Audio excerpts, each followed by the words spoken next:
Senior researcher Nirix 8 adjusted her sensory appendages as she reviewed the preliminary data for the third time. Something had to be wrong with the instruments. No species could possibly survive, let alone thrive, under these conditions. Yet the evidence from Earth was undeniable. Computer, verify atmospheric readings from Human Population Center designated New Delhi again, she commanded, her crystalline form shifting colors with anxiety. Verified. Temperature 45 degrees Celsius. Particulate matter levels exceeding recommended safety parameters by 300%. Humidity at 85%. Human activity levels. Normal. Nirix 8 added another notation to her already extensive report. The Galactic Scientific Council would never believe this without extensive documentation. These humans weren't just surviving in conditions that would incapacitate most species. They were going about their daily routines as if nothing was wrong. Administrator Kelver needs to see this immediately, she muttered, her crystalline structure flickering between shades of concerned purple and fascinated blue. The massive research vessel Truth Seeker had been observing Earth for 3 standard cycles now, cloaked from human detection systems. What had started as a routine survey of potentially spacefaring civilizations had turned into the most perplexing scientific study in recent galactic history. Administrator Kelver's gelatinous form rippled with interest as he absorbed Nirix 8's findings. You're certain about these observations? Humans routinely expose themselves to temperatures that would boil most species' cellular structures. For recreation. Affirmative, Administrator. They call it sauna or hot yoga. But that's not even the most concerning part. Nirix 8 projected a series of images. They deliberately consume neurotoxins for pleasure. The substance they call caffeine would be classified as a military-grade stimulant in most civilized systems. And this, she highlighted another image, is something they call ultra-marathon running. The images showed humans running across vast distances through extreme temperatures, often smiling despite clear signs of physical stress. Administrator Kelver's usual pale blue coloring darkened to a troubled navy. By the cosmic core, he whispered, they're pursuit predators. Worse, Nirix 8 continued, they've turned it into a sport. They compete to see who can pursue the longest. And this is just their recreational activities. Wait until you see their actual military capabilities. The research team had discovered that humans didn't just endure adversity. They actively sought it out. They climbed frozen mountains without protective gear, dove into ocean depths that would crush most exoskeletons, and voluntarily jumped from perfectly functional aircraft for what they termed an adrenaline rush. There's more, Nirix 8 continued, her color shifting to urgent red. We've documented numerous instances of humans surviving conditions that should be instantly fatal. They can lose significant amounts of blood and continue fighting. They can break bones and continue moving. One of our observation drones recorded a human continuing to work after being impaled by a metallic rod. They simply visited something called a hospital and returned to their duties days later. Administrator Kelver absorbed this information with growing concern. What about their psychological profile? Surely a species this resilient must have significant aggressive tendencies. That's the most puzzling part, Nirix 8 responded, projecting new data. They demonstrate remarkable capacity for both violence and compassion, often simultaneously. We've recorded humans risking their lives to save completely unrelated species. They'll fight to protect others with no apparent benefit to themselves. They form deep emotional bonds while maintaining the capability for incredible destruction. The implications were clear. Humanity wasn't just another emerging spacefaring species. They were something entirely new. A species that combined the endurance of pursuit predators with the social cooperation of hive minds, the problem-solving ability of the most advanced races with the raw determination of primitive survivors. Recommendation. Administrator Kelver asked, though he suspected he knew what was coming. We need to revise the entire first contact protocol, Nirix 8 stated firmly. Standard diplomatic procedures assume rational responses to survival pressures. Humans don't just survive. They actively seek out challenges. They don't just adapt to their environment. They adapt their environment to themselves. And most importantly, they do all this while maintaining a social structure that prioritizes both individual achievement and collective progress. As if to emphasize her point, the ship's sensors detected a new human activity in the Antarctic region, something called a polar plunge challenge, where humans were voluntarily immersing themselves in freezing water. Very well, Administrator Kelver decided, his form settling into a resolved green hue. Prepare a full report for the Galactic Council. Classification: urgent. Species designation: Class X resilient. And Nerix 8. Add a personal note. Recommend immediate diplomatic contact before they find us first. I have a feeling we'd rather have humans as allies than accidentally antagonize them.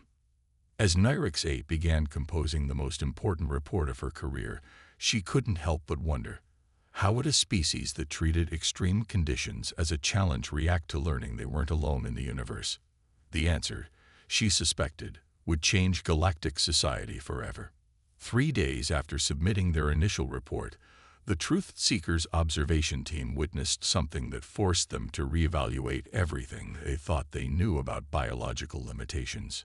Senior researcher Nerix 8 and Administrator Kelver were monitoring what humans called an emergency response situation. A collapsed mining structure had trapped several humans underground. Based on their understanding of sapient species survival thresholds, they expected to document a tragic but scientifically valuable mass casualty event. Instead, they watched in astonishment as humans demonstrated why they would become the galaxy's most formidable species. Impossible. Kelver's gelatinous form pulsed with disbelief. They're going in. The structural integrity is completely compromised. The temperature differential alone showed. They're not just going in. Nerix 8 interrupted, her crystalline structure vibrating with excitement.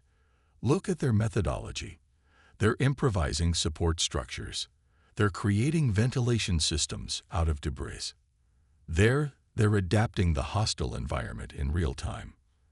The rescue operation defied every predictive model in the Truth Seekers database. Humans worked in shifts, rotating teams to prevent exhaustion, but individual rescuers repeatedly pushed far beyond what should have been their physical limits. They dug through solid rock with primitive tools when their machines couldn't fit. They crawled through spaces barely larger than their bodies. They went without sleep for cycles, sustained by nothing more than their stimulant beverages and what the observation team was beginning to recognize as pure human determination.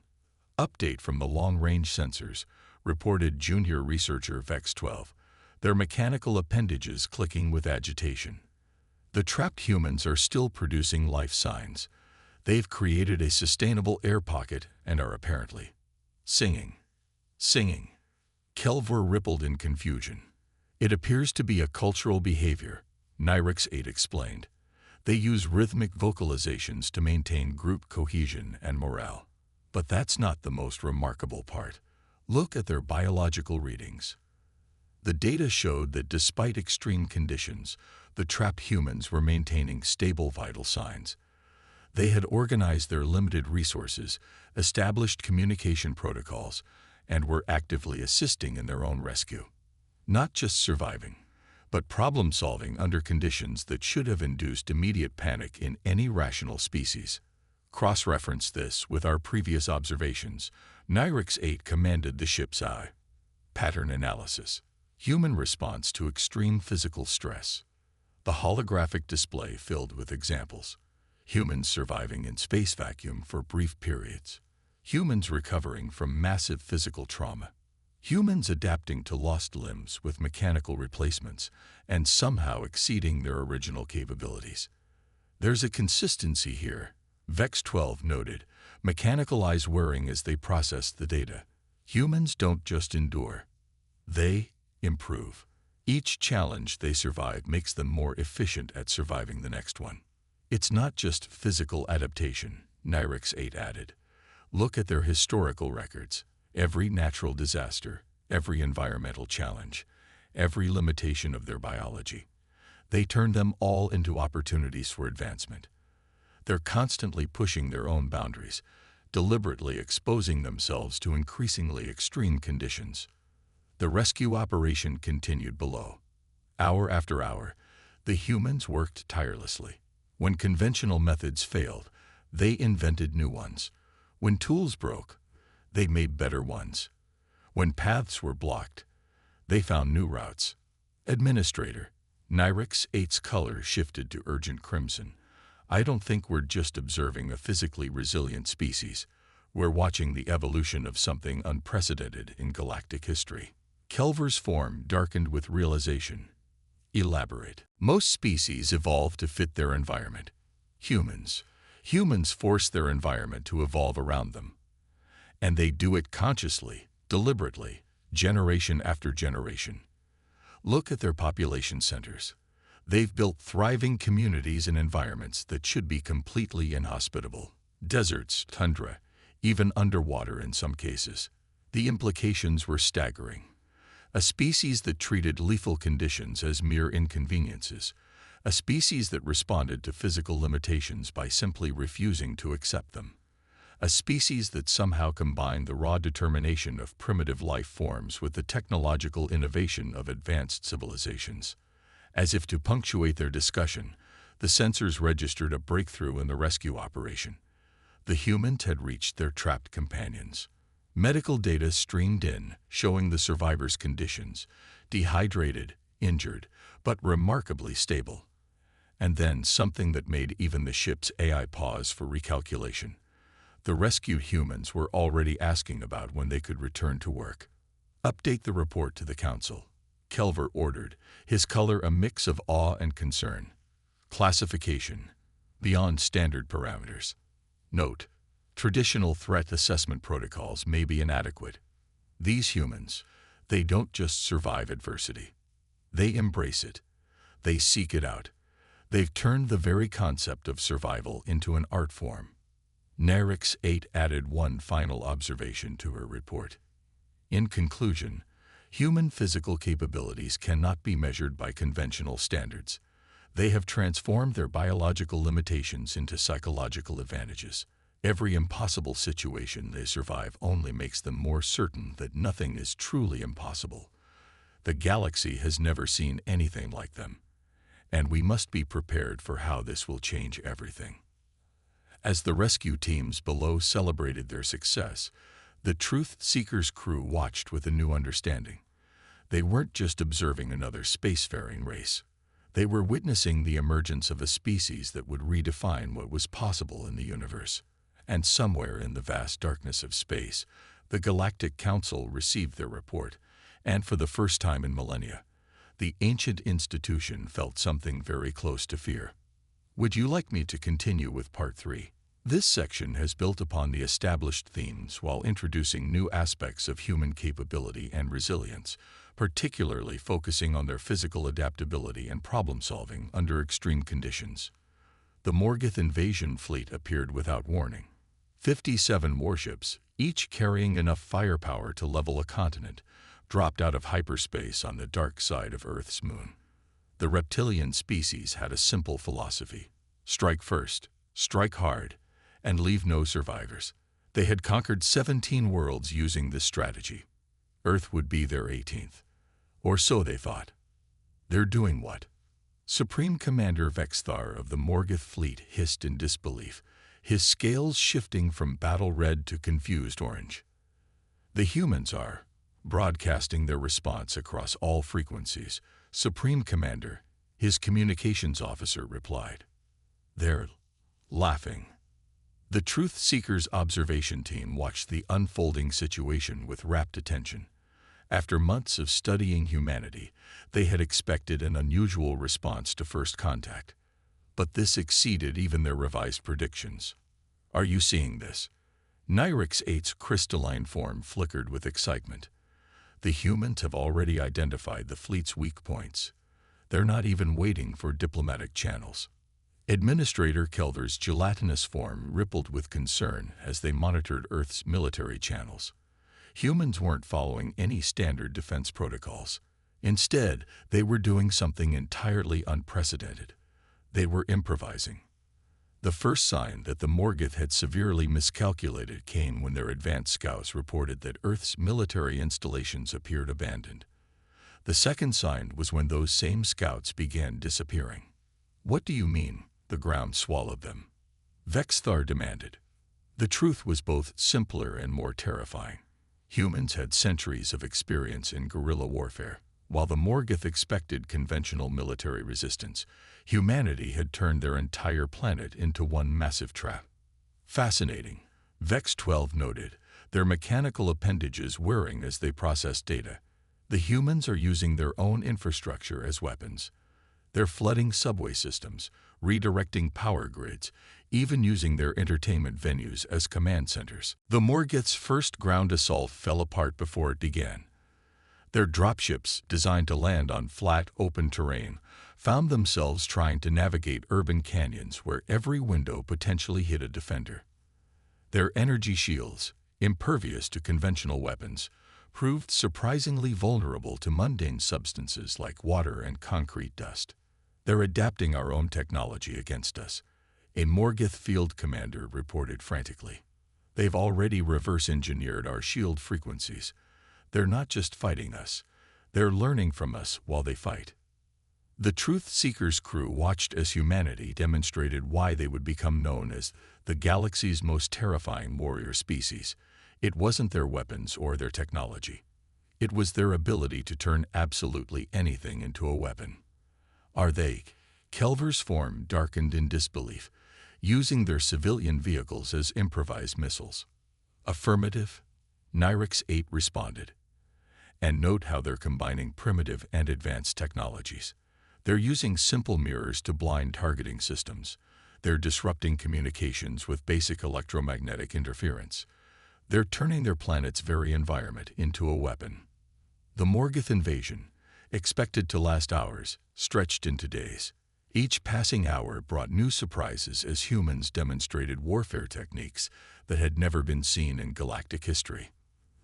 "They sleep in shifts," a Morgoth intelligence officer reported, scales pale with fear. "They fight in ways that make no tactical sense, yet somehow achieve victory.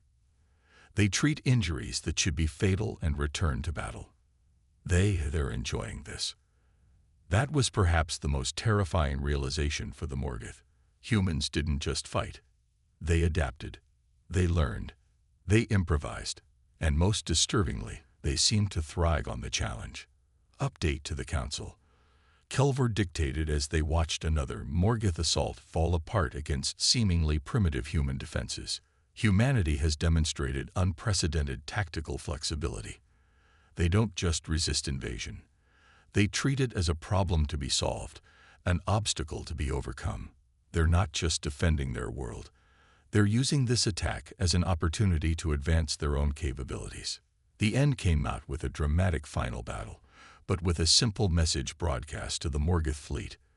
The humans had cracked their encryption, reverse-engineered their shield technology, and were preparing to deploy what they called experimental countermeasures.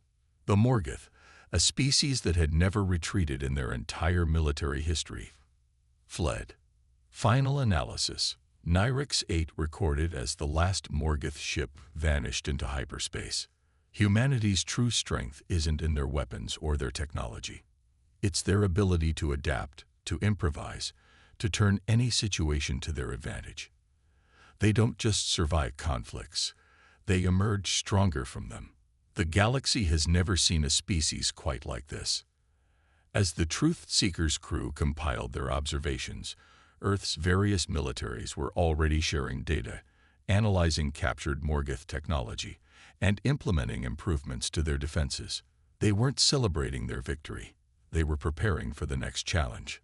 One final note, Kelver added to their report. Recommend immediate diplomatic contact with Earth. Not because they need our protection, but because we may very well need theirs. Any species that can turn an invasion into an impromptu technology acquisition program is one we want as an ally, not an adversary. In the aftermath, as humanity began incorporating their newly acquired knowledge into their civilization, the Truth Seekers' crew couldn't help but wonder, what would humans accomplish now that they knew they weren't alone in the universe? The answer, they suspected, would reshape galactic civilization forever. Would you like me to continue with Part 4? This section has explored humanity's unique approach to warfare and conflict resolution, emphasizing their adaptability and innovative problem-solving, while maintaining the narrative tension. The Galactic Council's emergency session was interrupted by footage from Earth that defied all known behavioral models. After the Morgoth retreat, the Truth Seekers' observation team had expected humans to enter a period of heightened military preparation. Instead, they were witnessing something unprecedented. They're doing what with the captured Morgoth technology? Council Elder Zixtal asked, their energy form flickering with disbelief. They're improving it, Nyrix 8 reported, her crystalline structure pulsing with excitement. But not just for military applications. They're adapting alien weapon systems into medical tools. They're converting warship shield technology into atmospheric purification systems. They're treating advanced hostile technology like a gift. The council chamber erupted in confused discussions. No species had ever demonstrated this particular combination of technological innovation and psychological flexibility.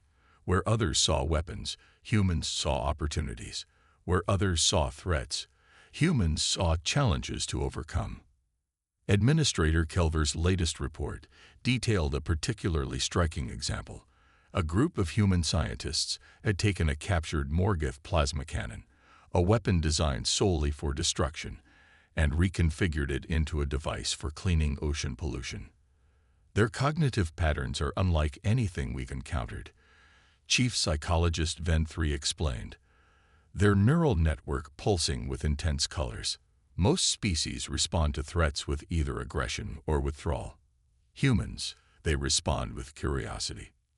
The Truth Seekers' monitors displayed countless examples of this unique human trait. In the weeks following the invasion attempt, humans had launched thousands of new research projects. They weren't just studying the alien technology. They were reimagining its very purpose. Look at this. Nyrix 8 highlighted a particular data stream. They've already identified 47 potential peaceful applications for Morgoth war technology. They're not just adapting it. They're improving it in ways the original designers never considered. But it wasn't just their technological adaptability that stunned the observers. It was their psychological resilience. Instead of developing xenophobia after the invasion attempt, humans had become more determined than ever to explore space. They weren't traumatized. They were inspired. Their educational institutes are already incorporating alien technology into their curriculum. Vex 12 reported. They're not teaching fear of the unknown. They're teaching innovation. Every potential threat becomes a learning opportunity. The Council watched as humans demonstrated another unique trait. Their ability to maintain both individual identity and collective purpose. Where most species would have centralized their response to such a crisis, humans maintained their cultural diversity while working toward common goals. They're competing and cooperating simultaneously, Ven 3 observed. Different nations race to develop new applications for alien technology, yet freely share their discoveries. They argue about methods while unanimously agreeing on objectives. It's beautiful in its complexity. But perhaps most remarkably, humans were displaying an attribute that the Council had never seen combined with such technological capability: empathy. Even as they prepared defenses against future threats, humans were discussing how to potentially rehabilitate hostile species. They're already developing protocols for peaceful first contact, Kelver noted, his form shifting to thoughtful blue. Not just for their own safety, but out of genuine concern for avoiding cultural misunderstandings. They're learning from the Morgoth incident in ways we never anticipated. The Truth Seekers' psychological analysis revealed something that would forever change how the galaxy viewed humanity. Humans weren't just physically adaptable or technologically innovative. They possessed a unique form of cognitive flexibility that made them impossible to predict using standard models. Their greatest strength, Nyrix 8 wrote in her report, isn't their ability to fight. It's their ability to imagine alternatives to fighting. They don't just overcome challenges. They transform them into opportunities. They don't just survive. They reimagine what survival means. The council chambers fell silent as they processed the implications. A species that could turn weapons into tools of creation, that could face invasion and emerge more curious about the universe, that could maintain both individual freedom and collective purpose. Such a species would inevitably reshape galactic civilization. There's something else, Ven 3 added, their neural patterns showing intense activity. They're already preparing for what they call the next step. They're not content with just defending their world or understanding alien technology. They're planning for active participation in galactic society. The evidence was clear in their rapidly evolving space programs, their new research initiatives, and most tellingly, in their popular culture. Humans weren't just accepting the existence of alien life. They were eagerly anticipating future encounters, both peaceful and otherwise. Final psychological assessment. Ven 3 concluded, humanity represents a new category of sapient species. Their combination of technological innovation, psychological resilience, and emotional intelligence makes them uniquely suited for a role we never knew we needed. Universal adapters. They don't just bridge technological gaps, they bridge psychological ones. As the Council debated their next steps, Earth continued its remarkable transformation. Humans weren't waiting for official contact or invitation. They were preparing themselves, their world, and their civilization for a future they seemed uniquely qualified to help shape. The galaxy was about to change, and humanity's psychological uniqueness would be the catalyst. They weren't just the most terrifying warrior species, they were potentially the most important species the galaxy had ever encountered. Would you like me to continue with the final part? This section has explored the psychological aspects that make humans unique, while maintaining continuity with the previous parts and building toward the story's conclusion. The formal first contact ceremony between humanity and the Galactic Council was unlike any in recorded history. For the first time, it was the Council that felt unprepared. They've already prepared translation matrices, Nyrix 8 reported with amazement. They analyzed our communication attempts during the Morgoth incident and developed linguistic algorithms. They're ready to speak with us in our own languages.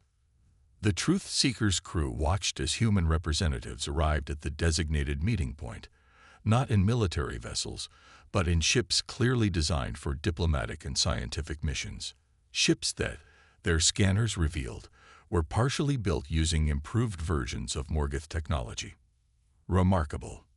Administrator Kelver observed, his gelatinous form shimmering with appreciation. They'd had barely half a planetary rotation to prepare, yet they're already demonstrating capabilities that took other species centuries to develop. The humans had chosen a diverse delegation: scientists, diplomats, military leaders, and most surprisingly, artists and philosophers. They weren't just preparing for political alliance, they were ready for cultural exchange. Welcome to the galactic community. Council Elder Zixtal began the ceremony. Before they could continue with the standard protocols, a human delegate stepped forward. "Thank you," she said in perfect council standard. "We have some ideas we'd like to share about improving interstellar communication efficiency. Also, we've developed some promising theories about stable wormhole generation based on studying the Morgoth fleet's drive signatures. Oh, and we brought coffee, though we should probably discuss proper dosage guidelines first." The council chamber erupted in a mixture of amusement and alarm. They had expected to guide humanity's integration into galactic society. Instead, humanity was already proposing innovations to galactic civilization. They're not just adapting to join us, Ven 3 noted, their neural patterns pulsing with fascination. They're actively thinking about how to improve galactic society as a whole. Their first instinct isn't to fit in, it's to contribute. The humans proceeded to demonstrate why they would become not just the galaxy's most feared warrior species, but its most valuable allies. They shared their unique approaches to problem-solving, their ability to think both linearly and laterally, their capacity to see possibilities where others saw only obstacles. Look at their proposal for interspecies crisis response teams, HFY 8 highlighted. They're suggesting combining different species' natural abilities with human adaptability. They're not just thinking about cooperation. They're envisioning synergy. The Truth Seekers' final report to the Council included a striking observation. Humanity's greatest strength wasn't their resilience, their technology, or even their determination. It was their ability to bring out these qualities in others. They're natural catalysts. Kelver wrote, "They don't just solve problems, they inspire others to solve problems in new ways. They don't just adapt to challenges, they help others discover their own adaptive capabilities." As the formal ceremonies concluded, the galaxy witnessed something unprecedented. Humans weren't content with just joining galactic civilization. They were already working to enhance it. Their ships were being redesigned to accommodate multiple species. Their medical advances were being adapted for different biologies. Their problem-solving methodologies were being taught in alien academies. Final analysis, HFY 8 recorded. Humanity isn't just the galaxy's most terrifying warrior species because of their combat capabilities. They're terrifying because they combine the determination of warriors with the curiosity of scientists, the adaptability of survivors with the empathy of healers.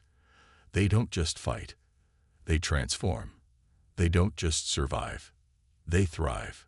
And most importantly, they help others do the same. The galaxy had gained more than powerful allies. They had found a species that could bridge the gaps between different civilizations, that could turn conflicts into opportunities, that could see possibilities where others saw only limitations. You know what's most remarkable? Venn3 observed as they watched humans already beginning collaborative projects with various alien species. They're still evolving, still adapting, still pushing boundaries. This isn't their final form. It's just the beginning.